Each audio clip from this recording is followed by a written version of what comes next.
We'll have Palak go first. Asta can do the introduction. The ladies first. Her baby's waiting for her. So, a very good evening to all. I am Astha Bansal, a second year PG here at SN Chennai, and I extend a very warm welcome to all of you here today. This month's focus in our monthly powwow meet is on glaucoma. For our presenters, we have Dr. D. Shah, who has completed his FACO and glaucoma fellowship here with us and is now working as a consultant at Dr. Tarakobhai V. Patel Eye Institute at Vadodara. Welcome, sir. Thank you. Next, we have Dr. Palak Patel, who was awarded the Best Research Fellow during her time spent here as a glaucoma fellow. She is now the owner of and consultant at Aqua Eye Clinic, Ahmedabad. Gracing our panel today are the authorities in glaucoma, Dr. Ronnie George sir and Dr. Mani Bhaskaran sir. Thank you so much, sir, for taking the time out to join us today. We also have Ms. Sarakeshwari ma'am here, who is a senior optometrist for pediatric and low vision care. Joining us also is Dr. V.V. Jayachandran sir, senior anesthetist, to give his comments on the anesthesia topics. I would also like to welcome our program directors, Dr. Shikha Bassi ma'am and Dr. Sudneshwari ma'am. Finally, our moderator for today, Dr. Mona Kurana ma'am, will be taking the session forward. Over to you, ma'am.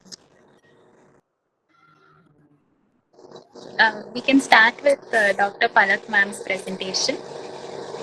Thank you. I'll share my screen. Yes, ma'am. Yes. Yes.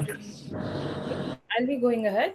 Good evening. I'll be presenting a case about challenges in salvaging vision and beyond. 80-year-old male patient presented with complaint of diminution of vision in his left eye, pain in both the eyes, and difficulty in opening his eyes for around last 6 months. He had hypertension, prostate, and cholesterol problems. He was using bimetopros, netarsudil, Tylenol, pilocarpine combination for at least 7 years in both of his eyes.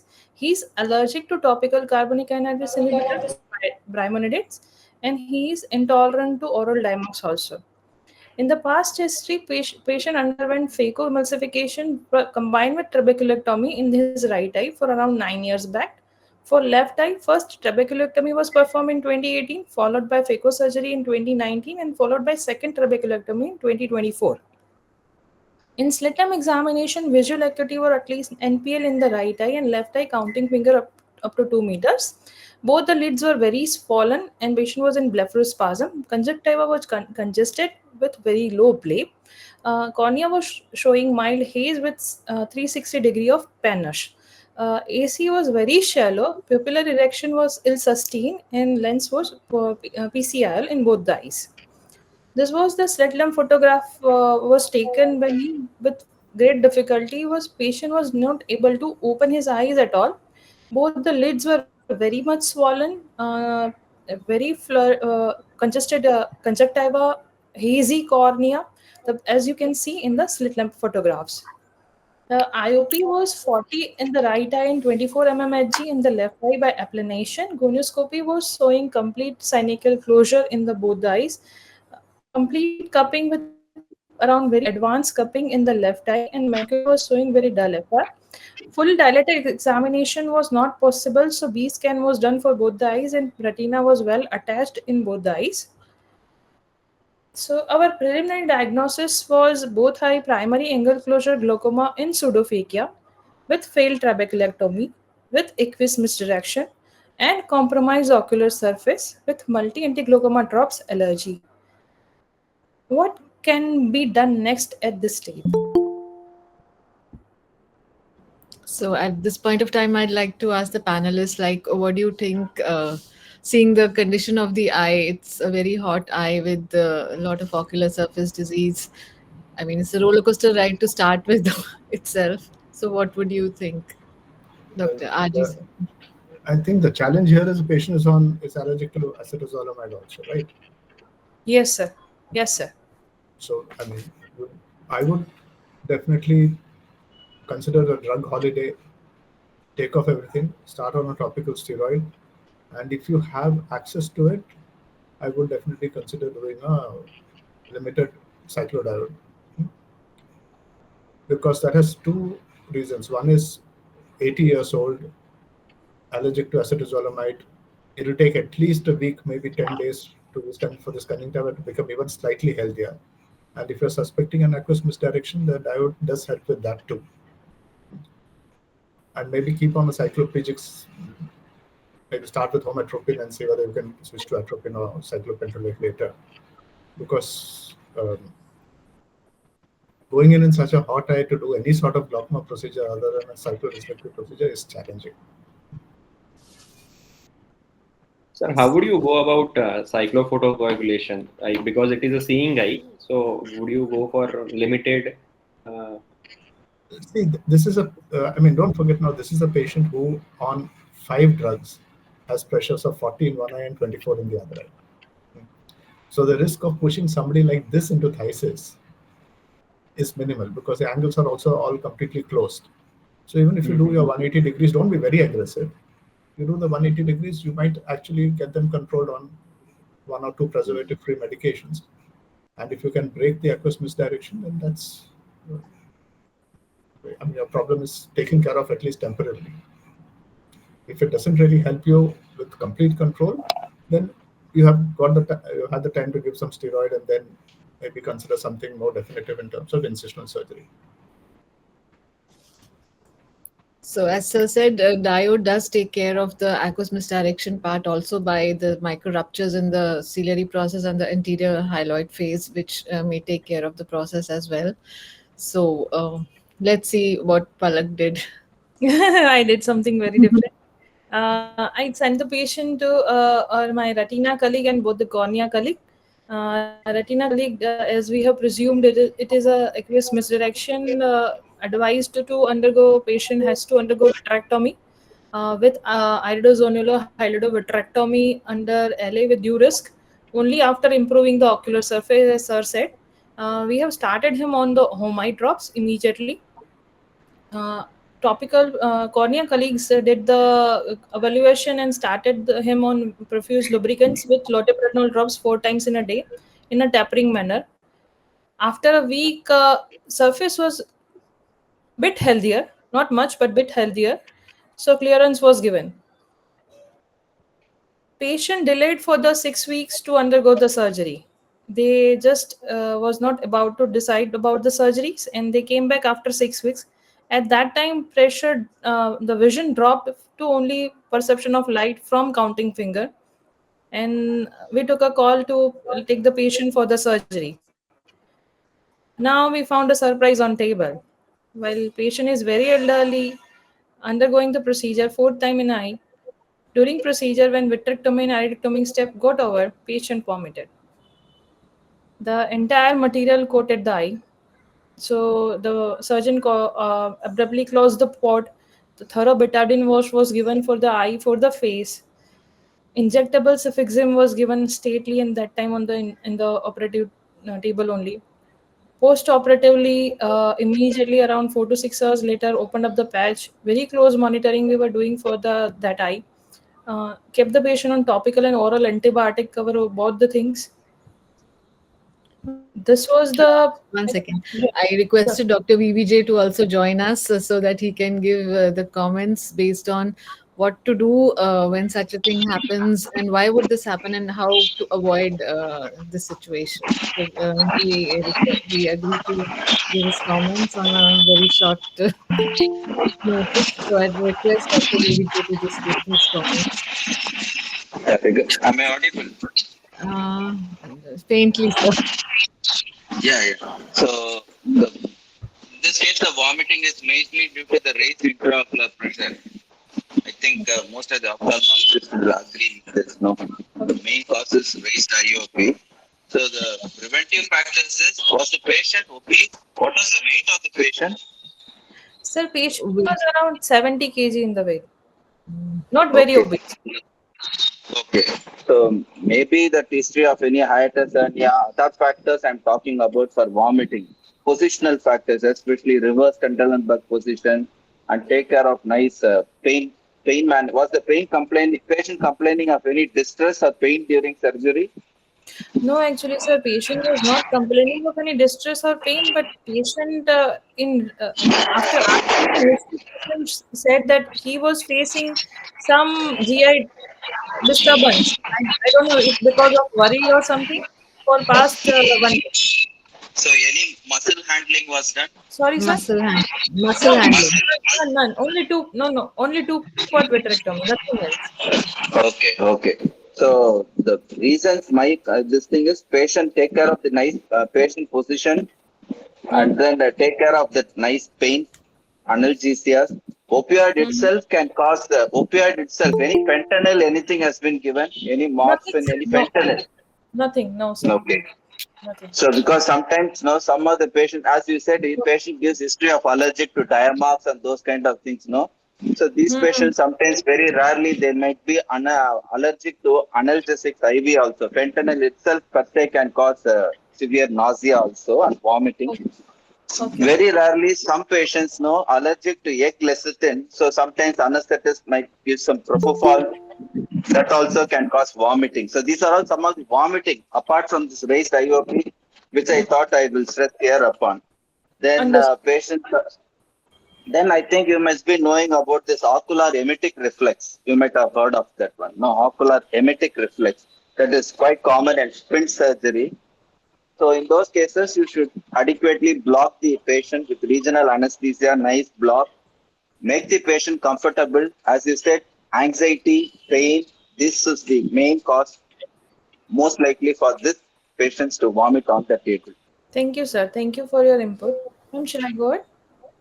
So I also would like to have the surgeon's point of view, like MB sir and RG sir. What would you do if that situation is happening? I think prevention is better. So in this case, IV mannitol was given. Sir, we did not give any IV monitor. We do know that he's on so many medications, so Yes. there is a possibility of spike in IOP. Also, there is a high risk of choroidal hemorrhage and all those things with the aqueous misdirection. So we don't know whether, as of now, you have not shown me any ultrasound post-op. So intraoperatively, whether the patient had a sudden choroidal mound, and that could have also caused this kind of all these reflexes. And as you said, the patient had gastritis and other issues. So that Yes. is something which might have taken care of in the preoperative thing itself. A good Understood. anesthetic evaluation along with pre-op mannitol. These kind of eyes can suddenly surge in IOP, so you got to take care of all those things. Of course, the muscle manipulation, all those things should be taken care of. But once this problem happened, then this is what you have to do. Probably you have to close up and take care of the situation as such, and closely follow the patient up. So that is what I would have done as well. So I don't know. One more thing is, I would say that this patient, I would agree with the Dr. Ronnie about initially doing a limited diode to take care of the spike, but I think he was only intolerant to Diamox, no, not allergic to Diamox. He was not allergic, but he could not. He had a lot of constipation, problem of constipation and all. So he was reluctant to take Dimos. In past, lot of time Dimox was given by various surgeons.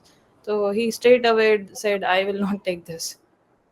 Okay, all So right. Yeah, underlying yeah, GI go ahead. problems were there. Underlying GI problems were there, but we were not.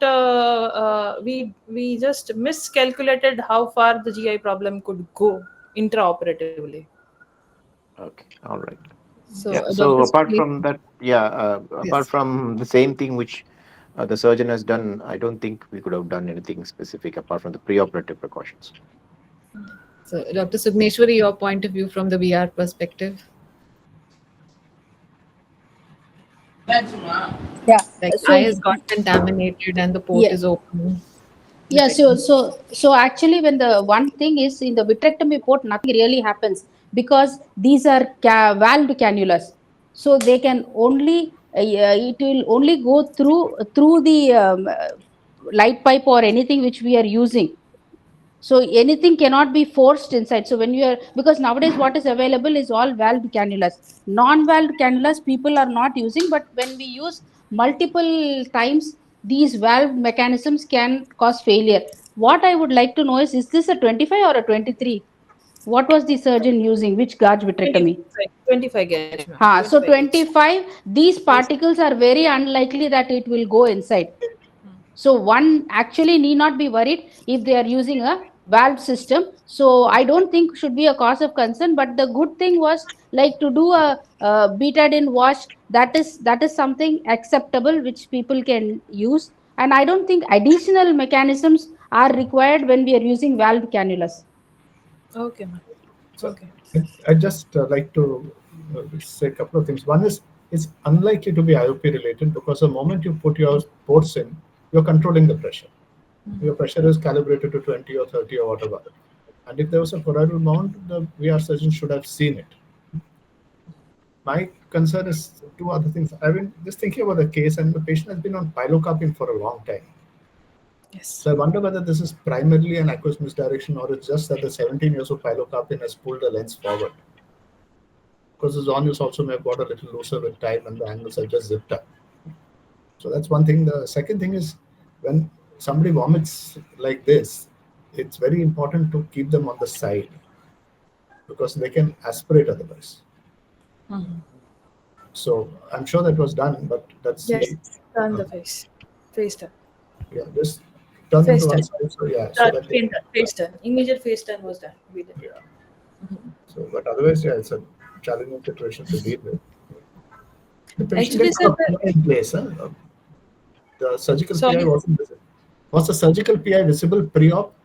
Surgical PI superiorly was visible. So why didn't you consider an anterior hyaloid attempt? But sir, the AC was very shallow.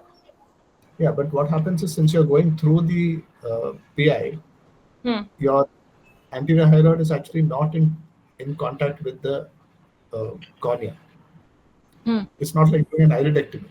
It's slightly behind that. So if you actually have capsule behind that, you can rupture the capsule and then try and do an anterior hyaloid. That alone may not be enough because the angles are probably zipped up because of the long term. Yes. But it might buy you some time. With the So, laser? yeah. The laser, YAG laser. So, what about Okay. the interior approach to the iridozonular hyalotomy? Is like if you don't have access to a VR surgeon, how successful is that, and how would you recommend it? PI is already there. But theoretically, yes, it's possible. But somebody like this, where there are just too many things happening, I think it's probably better off clearing up the vitreous once and for all. So I would, if I had some response to a YAG anterior Yeah. hyalotomy, then going in through that port and cleaning up vitreous might be helpful. But if nothing happened with that, 80 years old, you can't keep on taking them up. You might as well do it definitively once and for all.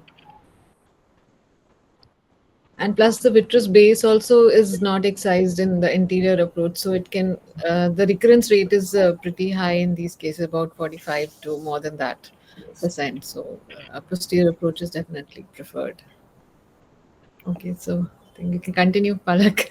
The next part of the roller coaster. It is. It is roller coaster. This case is roller coaster. Some of my cases are like that only. Sir knows very well. On post-op day one, the picture was not that very scary. AC was well formed. Air was present. Inferior PI was very much enlarged. Surface was congestion was reduced. Center fundus was settled. That what we can see from indirect ophthalmoscopy. Unfortunately, patient was very inconsistent in giving the PL vision. He was giving it when we are the rays were given from inferior aspect. So projection was rays were only positive from inferior aspect only. Pressure was 6. Just a moment, please. Patient was recovering well on the ocular aspect. The vision was not very promising because PL was inconsistent. Some visit he was giving the accepting the light. Some visit he was not. He was declining. The pressures were good without any anti-glaucoma drops. Steroids were tapered up to 3 times in a day. Surface was healing up very well. It was very wide, clear eye. Patient was able to open the eye nicely in that aspect. On the day week 3, when I was in my OPD, I got a surprise call from his son and saying yesterday my father is sensing that few people are sitting around him and trying to hit him, and he feels they are very real. Was the patient on systemic steroids? No, sir, we did not started him on any steroids. Well, He's on atropine, right? No, we have kept him on homide only from beginning. So any of the with atropine hallucinations are possible, Yes, sir. and No, it's we have known. kept him on homide only now. From day one, when patient came, stopped the pilocarpine, started him on homide, and kept him post-operatively only on homides. And steroid also reaction was not very flurried, so steroid also tapered up on the 6-4-3-2 basis. The preoperative cognition, how was it? Was he kind of He looking like was demented? no, no, sir. He was very well versed with. There were no cognitive abnormalities. so Was he So aware that he was having hallucinations and they He were was, unreal, he or was, he he was, thought it was yes, real? he was completely until that he knows this is false. They are not there, and I am seeing them. But I'm whatever I'm seeing is very, very, very real picture in front of my eyes. Even if he goes to bathroom, he says there are two persons sitting in the bathroom. How could I go inside the bathroom? If he is sitting in a drawing room, well lit room, he But he said knows they are not real, or he he thinks knows they are real.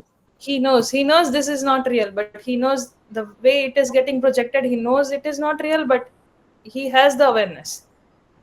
So it's not delusional, it's only Yeah, hallucinations. it's classic of this situation, I think.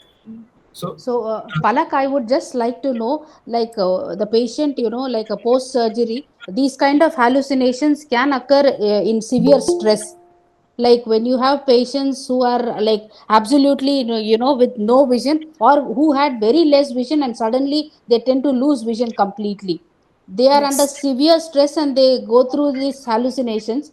Like we usually commonly tend to see with patients who are on this voriconazole. When we give voriconazole for fungal endophthalmitis, if Yes, we ma'am. had given a loading dose through IV, we Yes. usually encounter this hallucination, which tends to go away once we stop that medication, and Understood. switch over to the I mean oral medication. With IV we have encountered this, and many a times with single eyed patients, like those who have very marginally less vision, like somewhere counting finger, and they tend to lose that counting finger vision for a brief period of time because Yes. of IOP spike or any other reason, or corneal edema. That time Yes. they tend to encounter this. So this is called post stress related visual hallucinations, which are for a very brief time, and then they get over it. It's not like they stay with that hallucination, which occurs in patients with temporal lobe tumors and all. Those Yes. types it doesn't stay, but yeah, this is very momentary, but it tends to goes off. But it requires the assistance of a psychiatrist with good counseling and all those things. Otherwise, they can have self-inflicted injuries also.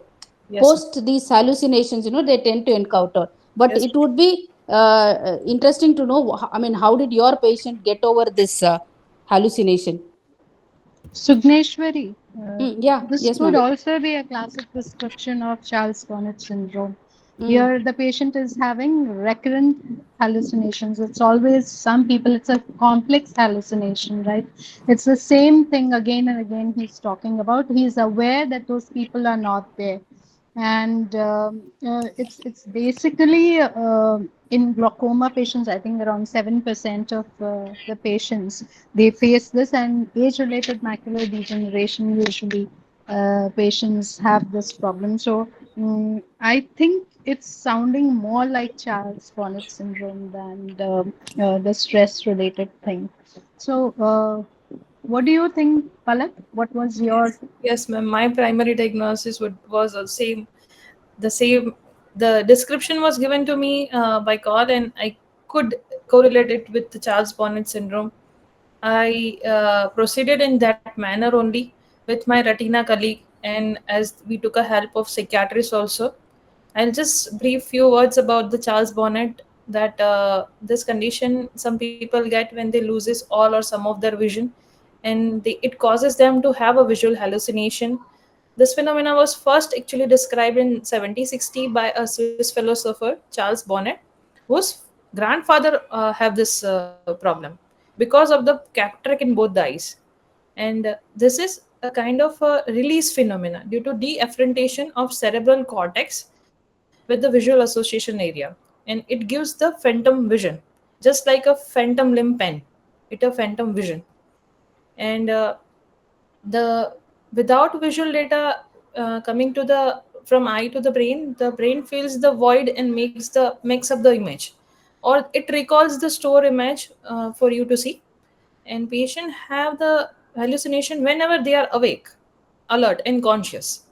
It can be in the various very forms, so complex hallucination, as ma'am was saying, animals, humans, imaginary creatures, and they are moving or they are remaining still, can be pleasant to the or scary. And this hallucination can last from second, minutes to hours. uh, for the epidemiologically, the age group was found around between 70 to 85, and in the reverse manner, when visual impairment is there in older individuals, the percentage of hallucination is 10 to 15%. The management is first to differentiate it with neurocognitive disorders and neurological deficits. And acquiring the patient history is very important, that it is only a visual hallucination. There should not be any sensory or auditory hallucination associated with this, because there are no tests to diagnose Charles Bonnet. It is only from making a negative histories, and preliminary there is no treatment also for the Charles Bonnet. There are in step it was given according to the severity. And first and foremost, as ma'am was saying, that we have to reassure the patient, we have to do the very good counseling, make him calm. The We have to optimize their visual function. We did for this patient also, ask to switch on the more lights and ask the patient to sit in front of TV, move his head, blink rapidly, as he was continuously on the Medratics also. And lastly, we took a help of psychiatrist also.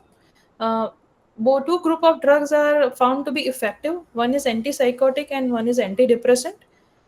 Olanzapine and risperidone, and antidepressant venlafaxine and escitalopram, that has been shown to some benefit. These drugs were, as the psychiatrist said, this drug gives a good result in phantom limb pain also. So might be helpful. The patient was started on risperidone 3 milligram once in a day dose. Unfortunately, for this patient, it did not work at all. So, was he on brimonidine, Palak, at any So point of time? yes, there was a case presentation in the literature that brimonidine also can cause such kind of hallucinations. But he was Palak, allergic to brimonidine, I think. No, he was not. He was not. He He was wasn't. not. Okay. He was not. Yeah. Palak, have you tried a pinhole? So should I go in the reverse manner? No, no. Have you tried a pinhole? Pinhole. Because what happens here is there's a large inferior PI. Yes, sir. You also have something centrally. You don't know what type of, I mean, you don't know what little bit of field he has, what sort of what's happening with the light. Just see whether there's a visual component to it. That's all. Definitely, sir. Definitely. I mean, it's Definitely. probably what you're saying only because there's no reason for him to see the same thing all the time. But No. just maybe about No, the, sir. Any clue will be helpful. Yes, sir. We'll So try I was talking to one of my batchmates who's a psychiatrist. She's seen a case, they had even had a presentation. So that guy had Charles Bonnet syndrome and was given the same risperidone, but he refused to take it because he was so happy with the company. So that's another. So we'd also like to have Tara's point of view. She's managing our low vision clinic very efficiently. So we'd like to have her comments on this. I would also like to know from Dr. Ronnie and Dr. NB, what is the percentage of patients they've seen, over the years of Charles Bonnet? It's supposed to be around 7% in glaucoma, and in retina also with ARMD 13%. But I don't think so. Many of the patients we have seen anywhere complain. close to that. Yeah, I We do do see. have now. When Mona said this, I do have a couple of patients who sometimes say they see a figure here or a figure there, but nothing which is this spectacular as Palak's case. I'm definitely not 7%.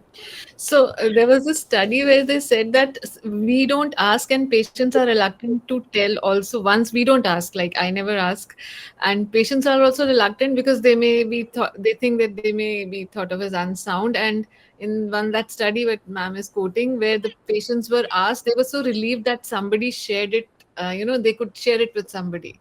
So maybe we should ask more often in a Yeah, very we see a yeah, very large number of our patients have poor vision, so maybe we can all look into it. in like the way to ask also should be like it should be something which doesn't disturb them and we get the right answer. No, but actually, Mona, this kind of hallucinations, it is very disturbing. How I got to know this is one of the cardiologists whom I treated for fungal endo. I started IV infusion, and then that was the time when Chief was there also. IV infusion, and then I got a frantic call from the hospital because the patient had suicidal tendencies. Oh my god.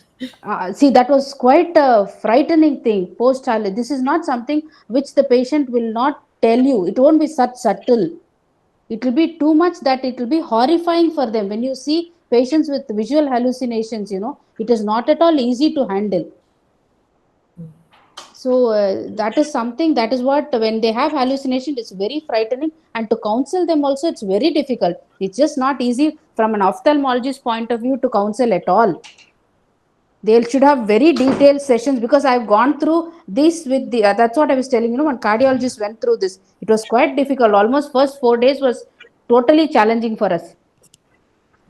But that was And drug related, right? that's what I told you. After starting this voriconazole infusion loading dose, we had serious problems with him. But the other couple of patients whom we have encountered is with choroidal melanoma. When we enucleate one eye, they are left with only one seeing eye. So if something happens in that eye, they tend to have these hallucinations. So we always tend to ask them, do you have any visual symptoms and all? And more importantly, rather than these AMD patients and all, I have not encountered not a single patient with AMD, but migraine patients will complain of visual hallucination. That they have all That had. that they have, but other apart from that, I don't think we have seen in other retina patients who are having We should visual all hallucination. explore a little more on this subject. Yeah. Maybe get back to Palak. Okay, so I that was so MPD ma'am is Yes. saying interesting case. Thank you. Okay, I'll so thank you, Palak, and now we go on to Deep's case. Thank you so much. So yeah, Yeah, very good please, we'd evening like to to you one start. and all. Yeah. So ma'am, regarding to the case, ma'am, the first thing, if the patient has any potential vision, like we can prescribe some electronic devices, okay, where we can make the patient to use the potential vision to deviate from the visual hallucination, ma'am. Number two, we can prescribe tinted glasses where we can reduce the lights, the optimal lights we can prescribe, so the hallucination also will reduce, ma'am. So number three, as we already discussed, we have some behavioral modification, like ask the patient to keep on blink their eyes, close your eyes and open, and turn towards right left directions. So these kind of body movements, behavioral movements may reduce hallucination, ma'am. So So the final thing, so yes, the final thing, like we need to send it to a psychologist to. so you mean they should not sit idle? That may Yes, yes, ma'am. So like, we need to make the patient to distract from distract them from the this. Yes, hallucination. ma'am. So we can make the patient to engage in some other activities. So from optometric point of view, if the patient has any potential vision, we make them to use that vision with the help of magnifiers and tinted glasses. So I think that's a message to Palak, maybe tinted glasses or like pinhole or keeping them distracted by doing other kind of work that could be Yes, tried. ma'am. I noted down. Yeah. Yeah, Tinted glasses, pinhole, and a lot of a lot of activities. distractions. Yeah. Okay. Okay, Thank you. Thank you. we'll go on to Deep's case now. Okay. Is it visible, ma'am? Yes. Presentation. Okay. Thank you, Dr. Asta, for the introduction. Thank you, MK ma'am, for the opportunity, and Dr. Palak, very nice, interesting case. So my case is of ophthalmos aphakia, and I have put the diagnosis of secondary childhood glaucoma. So this is a very interesting case. Patient is now 22 years old, but he is a patient of glaucoma since last 20 years. So when he came to the clinic in this January 2025, he came with a complaint of dimness of vision. So on examination, it was in the right eye, it was aphakia with clear cornea, while in the left eye, corneal bullae were present with corneal haze with aphakia. Right eye vision is perception of light, and it has been since last 10 years. But the left eye vision had dropped to 660. It was previously noted to be 624. Intraocular pressure in the right eye was 30 millimeters of mercury, and in the left eye it was 48 millimeters of mercury. At this point of time, patient was on travoprost and dorzolamide in both the eyes. So let's just go back to the history. Patient has been coming to the clinic since last 20 years. I have been following this patient since 4 to 5 years. So in the past history, when patient first presented in 2006, parents came with complaint of enlargement of eye and whitening of the both eyes. So at the time of presentation in 2006, both eyes were ophthalmos. Both eyes had aphakia with dislocated crystalline lens. On retinoscopy, it was plus 14 in the right eye and plus 16 in the left eye. At this point of time, pressures were fine. So mainly it was floating crystalline lens in both the eyes. So when lens would come anteriorly and close the angles, the IOP would go up. So this was the examination under anesthesia sheet. Corneal diameter noted in 2006. In the right eye, 14 vertical and horizontal, and in the left eye, it was 13 vertical and horizontal. So fundus was seen with dislocated lens in vitreous. Retina and disc at this point of time were normal in both the eyes. So lensectomy was planned. Right eye had severe glaucoma. So first right eye was lensectomy planned, and after a month, left eye lensectomy was done in 2006. After 6 months, both eyes aphakia with clear vitreous cavity, disc in both the eyes were healthy. Right eye had scarring over the macula, rest fundus within normal limit, left eye fundus was normal. At this point of time, patient was 3 years plus of age, so glass prescription of +9 was given. Pachy was 595 in the right eye and 580 in the left eye, so thick Pachy. In 2008, when the patient was 5 years of age, presented everything was the same except for the intraocular pressure, which had gone to 32 in the right eye and 22 in the left eye. This was without any anti-glaucoma medication. So at that point of time, timolol was started in the both the eyes and right eye dorzolamide. So after this, the pressures came down to 15 in the right eye and 13 in the left eye. This is the IOP disc charting. So from 2008 to 2009, the pressures stayed normal, but in towards end of 2009, in the right eye, it went up. Patient stopped the medication and it went up to 38 in the right eye and 16 in the left eye. So again, dorzolamide and timolol was started. Vision in 2009, the right eye was 5/60 and in the left eye, it was 624. In 2011, when the patient was 8 years of age, in the right eye, patient developed PED. So this is the OCT image of that patient in 2011. So right eye intravitreal Avastin injection was given. Within a month, patient presented with dimness of vision, and in the right eye, it was total retinal detachment. So Deep, one So within second. a I'd week, like Dr. Sugneshwari to comment on the scan there. It's a very yes, unusual kind of a PD. that was the diagnosis that was made at that point of Yeah, time. no, it But is. Yeah, it is a PED Yeah. with additional. No, see that it's a very tiny PD, which is almost looking like a scar. And the thing is, the patient has got a neurosensory detachment with some edema, which we can see in the inner retinal layers and almost into the middle retinal layers also. So now one needs to know what is the cause of this particular thing. Was any angiogram being done on the patient? Ma'am, angiogram was done. I don't have the image right now, but it shows the fluorescence at only this point of time. There is no leak around it. Only at the macular level there was fluorescence present. Okay, because this tiny thing which looks almost like a scar, which is sitting at the subfoveal level, and apart from that, this much of neurosensory detachment, I would personally feel that we definitely need to rule out whether a patient also has any first CSCR like a picture, which that, but given the situation that the patient has got some edema, we definitely need to see how the angiogram leakage looks like. How did it look like on the angiogram? The macular edema was there. What was it like? Was it a single It point was leak? only How did it look like? it was only central macular fluorescence. It was looking like that. Sorry, I don't have the image as of now.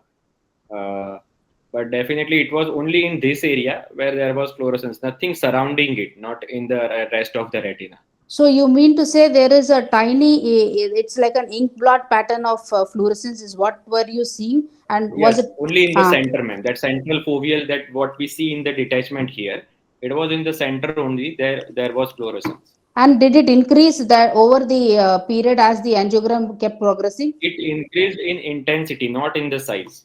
Okay.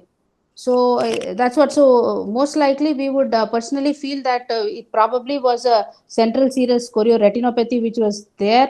That is probably which is seen here. And then you said Hmm. after 1 month the patient developed a full blown retinal detachment. Retinal detachment, But yes, you ma'am. also said that Avastin injection was given during this time. Uh, After this OCT and fundus fluorescence angiography, at that point of time, retina was normal. So at that time, post this OCT, Avastin was given in April. So within a month, patient presented with retinal detachment. And where was the break for this particular child? Is any detail of that there with you? No, ma'am, that is not there. Sorry, it's not And the other eye particularly was written. normal. Other eye was normal, retina was fine. So that's what in the later on they found in the other eye there were lattices in the peripheral retina. So that the barrage was done in the left eye, the other eye. This is the right eye. Okay. So yeah, that is what it appears to be like, because one thing is this tiny little scar which is seen over there, and he's a myope, isn't it? Myopia, yes, ma'am, yes. Yeah. So myopic patients can have CNVM also, and but the fact that on Octa would have been better, but this was in 2011. It's long back, Yeah, yes. that would have given you a clear picture. Apart from that, but Yeah. yeah, and I think apparently we have MPB ma'am also here. Yeah, I was looking Yeah, for her. Like she was there yeah. earlier. So we will get to hear from ma'am also. Yeah. Ma'am, please, your I, comments. no, I don't. Actually, my only thing is because I rejoined now, I was on a phone call. You said something about myopia, right? Is this a myopic CNV? Ma'am, that No, that ma'am. is So this what is this very patient's Does it refractive look error is. like, Actually, plus It is a nine, isn't plus it? 9 Or plus refractive error nine, which is. we are not sure actually. no, no, okay, that is it because may of be possible. It's because of what? He's aphakic also, patient post is aphakic lensectomy. post Okay, he's lancectomy. aphakic. Okay, because Aphakic. Aphakic. the Actually, you Aphakic. should vision be and myopic. You should be Yeah, myopic he's not. because the myopic shift to happen from plus 14 to plus 9 within 2 years or 3 years. So I Yes, think ma'am. that is Yes. something which happened without the disk changes. That is something which I'm Changes. a bit confused about, because is the disk findings are they really there, because there is no documentation. So Hmm. that is one. Second thing is sometimes the disk changes happens and no disk changes happen, but you may get an axial length elongation. So there is a myopic shift probably because of the intraocular pressure that's happening for a while. Also want for myopic membranes, it's rather an unusual amount of subretinal fluid over that small lesion. Yes, ma'am. That was actually my thing, because myopic membranes don't behave like this. This They have hardly NSD is too any. large They for it. hardly have any subretinal fluid. It's too They're big. usually more flat and compact, and rarely have intraretinal fluid. I Yes, would ma'am. be. Do you have a horizontal scan? I'm sorry if I'm repeating, but I just joined in now and I heard the word myopia and saw the scan, so I said it doesn't look like it. Yeah, So do you have a ma'am, there is no horizontal other scan? picture apart from this one. Only this is being shared. Yeah. The reason being, sometimes when we do just a vertical scan or a horizontal scan, we may see a little more extent of fluid than is actually there. Very often, neurosensory detachment of this kind could even be extended somewhere as a rhegmatogenous component. That's the reason I asked. Yeah, that's actually the same thing I was asking Mona also. That is there the fluid extending beyond, because a month later the child developed retinal Developed RD detachment. actually Yeah. later. Retinal detachment, Yeah, yes. so to me, that looks a little suspicious. Hmm. Unless the child has Best's dystrophy, that's another possibility, where you can get this kind of picture with that kind of fibrotic pillar at the port. Ma'am, only thing is other eye is also all right. Otherwise, it should be unilateral. Yeah, that's other possibility. Thank you, ma'am. So right eye after retinal detachment and vitrectomy and silicone oil was injected. Uh, so after that the retina was settled, but this is the intraocular pressure over a period of 2 years post surgery. So it has always stayed high, specifically in the right eye. It ranged from 18 to 44. So in August, after 3 or 4 months of surgery, siliconal removal was planned. So pressures came down, but it remained in the borderline range. And in 2012, again it went up. Even in the left eye, if you see, the pressures are always in the range of 18 to 28. However, the Paki is thick, but again the 20 pressures always high. So post RD surgery vision in the right eye was 5 by 60, but due to uncontrolled intraocular pressure and disc damage, vision came down to 1 FFC and it went into painful eye. So ultimately in 2012, TSCPC cyclophotocoagulation was done. So since 2012, the right eye vision has been staying perception of light. Now we'll focus on the left eye now, as the patient is one-eyed. This is the disc OCT of left eye in 2012. It is showing normal RNFL. We don't have any fields at this point of time. So from 2012 to 19, the IOP was in the normal range with AGMs. In 2017, as I told you that in the left eye also peripheral lattices were found, so laser barrage was performed in the left eye now. So again, the pressures were in the range of 20. So when patient came in 21, that was the first time that I had seen this patient, and intraocular pressure was 12 with vision of 6/9 in the left eye. However, at this point of time, patient had glaucomatous disc damage with severe pallor. So, but pressure was 12 with AGM. So I did not do anything and change in the AGMs. Continued with the same anti-glaucoma medications. Patient usually this patient usually don't come back within a year or so. So he came after 1.5 years. That time also the pressures were fine and vision was 6/12 with the same disc damage that was seen 1 year before. After July 2023, patient did not come to clinic, and just to show the patient profile, because I don't know if it goes into towards the Marfan syndrome. Patient is tall, he has long upper limbs and very slender lower limb, but I don't know if it goes into Marfan's, because it patient had dislocated lenses at the time of the birth. So when patient came, this was the picture. Pressure was in the left eye 48, vision dropped to 660. So I continued with the travoprost, stopped dorzolamide and put him on the brinzolamide and brimonidine combination. Timolol was added and oral acetazolamide was given. Uh, the next follow-up, within a week or so, patient dropped to IOP dropped to 14 millimeters of mercury, and vision improved to 624. On examination, cornea was clear aphakia, retina was on, disc had 0.9 cupping with bipolar notching. Gonioscopy angles were close. It was more like angle dysgenesis because it was not very clear, but definitely the trabecular meshwork was darkly pigmented. So after stopping oral acetazolamide and continued with the anti-glaucoma medication, pressure went up to 30 millimeters of mercury. So with angles not visible clearly, trabeculectomy with MMC was not thought about because of high chances of failure in cases of aphakic patients. We decided to go for Ahmed glaucoma valve implantation in this patient. So patient was not very willing at that point of time because he was one-eyed and associated risk factor with the surgery. But ultimately, because vision was going down and pressure was staying high, finally we operated the patient in June 2025. Post-operative topical steroids, antibiotics, cycloplegics were given. Did not start anti-glaucoma medication immediately post-valve.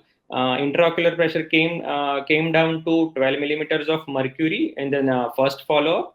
So started on beta blocker on the second follow-up after 1 week of surgery. Patient also developed epithelial defect due to large bleb related to plate of the valve. So bandage contact lens was put to hasten the healing and lubricating drops were started. So epithelial defect was healed within a week. So current status in the right eye vision is perception of light, IOP is high, and in the left eye vision is 6 by 60, intraocular pressures 10 with only single medication, aphakia, and status post Ahmed glaucoma valve implantation. So this is the picture taken this Monday of this patient showing the tube inside anterior chamber, and patient is aphakic. This is the second picture. This is almost 6 to 7 weeks post-op now. This is the fundus photo of the patient, the sheathing of the vessels and advanced cupping is seen. And if you see here in the periphery, the laser marks are seen, which was done in 2017. It has very tortuous vessels, both eyes, and the other OCT also. It was very thick Yes, and tortuous. So, any reason, any comments regarding that? MPB ma'am, GSI. See, one is you can have idiopathic tortuosity also. Patients can have idiopathic tortuous vessels, but apart from that, the patients who have tortuosity usually have these kind of hydrocephalus and things like that. Also, transmitted tortuosity can be there. They always remain like that. From right from babies to adults, they will stay tortuous. But these things are not when we don't see in high pressure patients, intraocular pressures are high, you don't see tortuosity like that. So most likely if both eyes are having tortuosity, then it will go into idiopathic tortuous vessels only. Do you think, ma'am, the pressures have come down post-operatively because of that? This have developed because this is only post-op photo. I don't know if no The- decompression will not produce tortuosity of vessels. See, like because you are talking about Marfan's, these people's scleral rigidity also will be a little poor. So, regarding the management, I'd just like to ask the panel, RG sir and MB sir, if you would manage it same way or go about differently. Like, what is the role of angle surgery here? It's one-eyed patient. Angle So, dysgenesis. so to summarize, I would do the same thing. I would do exactly what Deep has done. The only thing you need to watch out for is sudden hypotony can sometimes give you choroiditis and other issues in these eyes. I really would not consider angle surgery because one, you have a loose lens which has come forward multiple times, you've had Sankara, and the primary pathology, if it was congenital glaucoma, is essentially an angle issue, which is completely gone now. Opening it out at the age of 20 plus years is really not going to be helpful. The only disappointing part of it is that the patient, if he had it done 1.5 years back, vision would have been This was better. would have been better. Yes, yes. Mm. But when the patient came last time in 2023, the pressures were normal. So and the patient is obviously one-eyed. So at that point of time, even with the advanced cupping, no one would think of going for the valve because anyway any surgery is risky. Yeah, no, no, I agree. It's hardly come for follow. Would Yeah. you consider doing serial axial lengths in the initial part in these cases? Not later on, but when you had a myopic shift earlier during the follow up. Yeah. So any childhood glaucomas, when you have such myopic shift, would like to consider doing this. I do it for all my patients, children, 6 monthly follow up with the axial length. That will not only help for the monitoring of the intraocular pressure correlation with that, but also for the refractive element. But this looks like what you said. It's like a morphinoid feature and myopic shift happening because of a you know myopic change basically. And obviously the final uh, management is the same. I would also consider an AGV. Only thing is, I think you have to watch out for cornea here. Your tube is a little long, so you may want to trim it at some point in time. Yeah, That's what, sir, this I wanted long to tube ask may be because, sorry, the when I put the tube, it was only 2 to 2.5 mm. I think it has migrated a bit inside, so I don't know because yeah, I do uh, see these kind of large blips in myopic eyes, and sometimes they start sagging down also. So it's a bit tricky, and they start having this Dellen and all sorts of trouble, but correct. it settles down with time. Okay, Probably you may need to consider, you know, anchoring the tube at some point in time if it's going to trouble too much. If it's too okay. far away from the cornea, keep a close watch because these eyes are tricky to go in and do something again. Yeah. So in an aphakic eye, in this situation, would you put it in the sulcus? I mean, it's not fully vitrectomized, right? Just Fully, has no, a no, ma'am. being It done. was only lensectomy and partial vitrectomy. I had contacted the vitreoretinal surgeon who had operated in this patient, so it was not fully vitrectomized. Yeah, it's okay. It's a DPAC, so you can put it in the anterior Yes, yes, chamber. yes. But as such, these myopic eyes, the anchoring part is something tricky. I have seen Ike Hammett putting a 5O proline and a horizontal mattress kind of suture through the holes.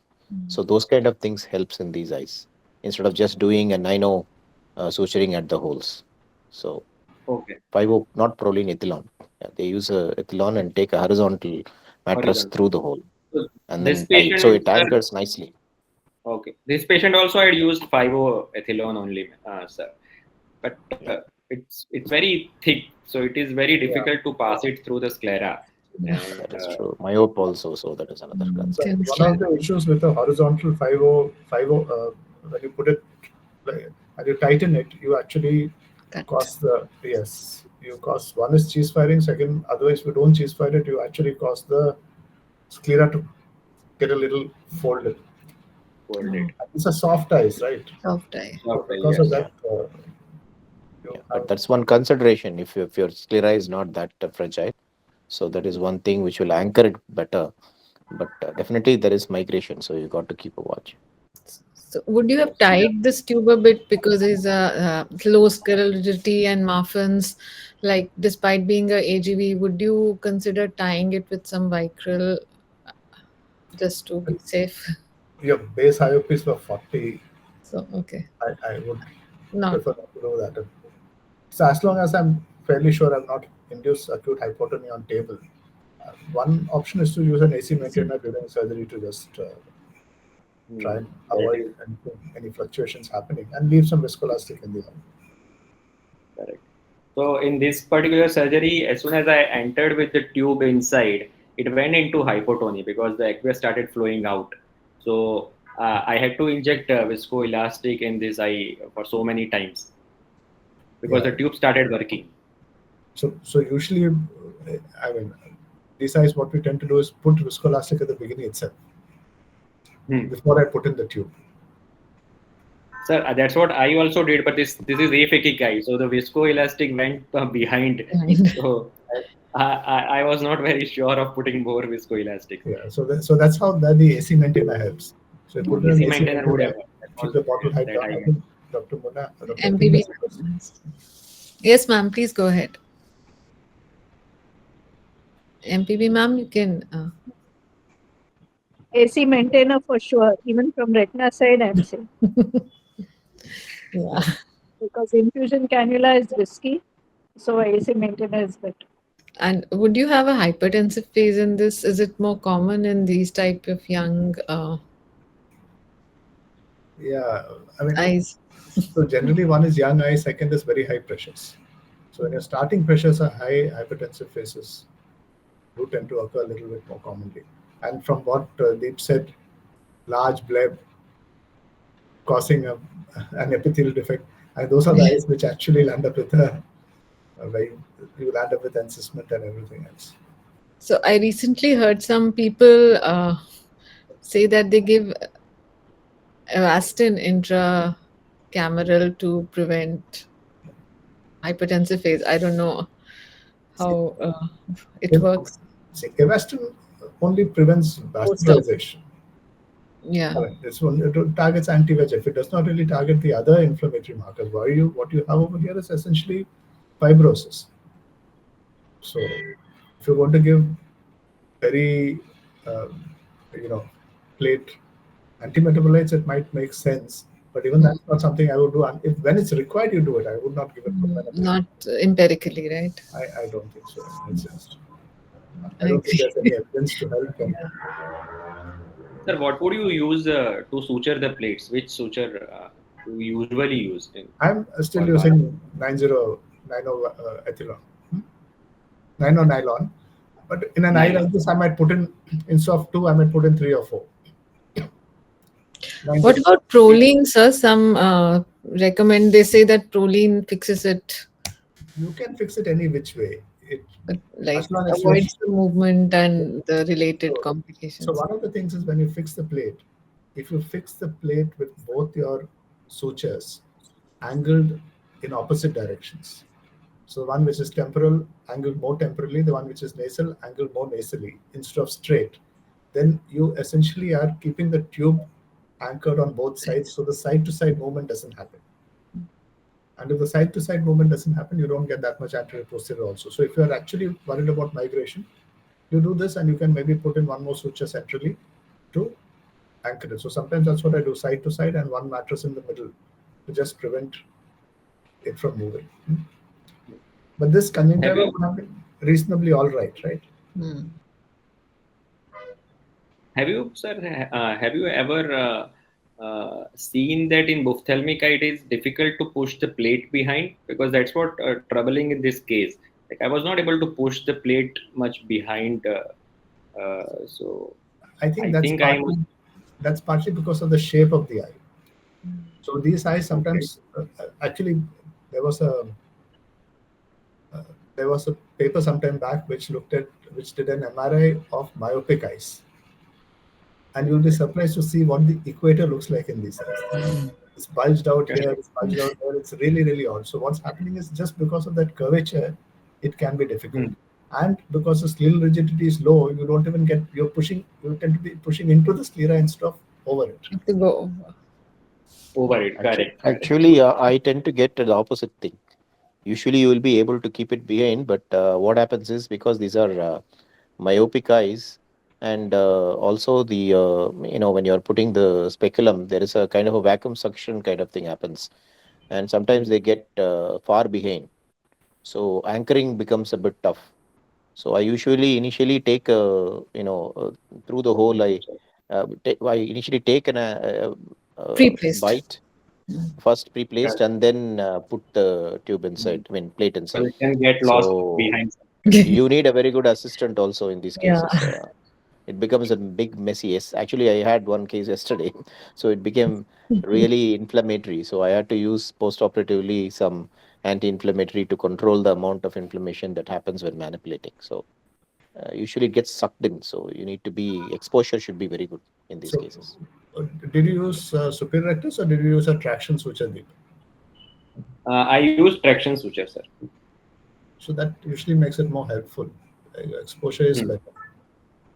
But your speculum, if the speculum is actually at the equator, that's the other thing which prevents you from pushing the tube back. Pushing it, yes, correct, sir. Pushing the plate back. And it is very difficult to get superior rectus muscle in such type of patients. So no, I much prefer a traction suture because you can give the traction in the same axis that you want the globe rotated. Yes. So one traction or two traction? Two traction or one traction sutures? I do one. If it is a very big eye, then I take two. Two. Yeah, actually, you may want to take with the same traction, you can actually go through Yeah. Nice. two Two bites bites. so that it becomes broader. So that way, manipulation is also easier, anchoring is also easier. Only thing is, you should not go too deeper in these eyes because the cornea tend to be a little thinner. So you got to be a bit careful with that. And which suture do you use, sir, for corneal traction? What are you using? Sir, that's what I had used Steno nylon because I did not have anything No, else. no, So, but it is very difficult no. Tenor to nylon will break. It's too delicate. Yeah. that's what, sir. So we use 5O. 5O. You need to use 5O or 6O. You can use. They even use Gore-Tex because we have sometimes we have Gore-Tex left, and Gore-Tex is also pretty. Our retina surgeons use it. We have some the other end left over. We use that. I had used 8-O-Prolene also, but it is the same. Like it is very No, difficult no. to keep. You need to go down to 5O or 6O. Any 5 or 6O monofilament will do the trick. Okay. Yeah, we do routinely use 5O nylon or ethylon. That And in this, you would like to glue the patch graft or suture it like these kind of eyes? The patch graft, I think gluing is enough. If you have access to glue, then that's enough. But if you are in a standalone practice, I don't think it's worth charging another 9,000 rupees for the glue. So, but the patch graft glue is enough. For the conjunctiva, I tend to do both. And in thin scleras, would you still make the long tunnel or is it feasible? So this is a relatively untouched sclera. Yeah, So you can probably get away with it. I mean, if it's somebody who's had multiples. multiple procedures, then I may not attempt it.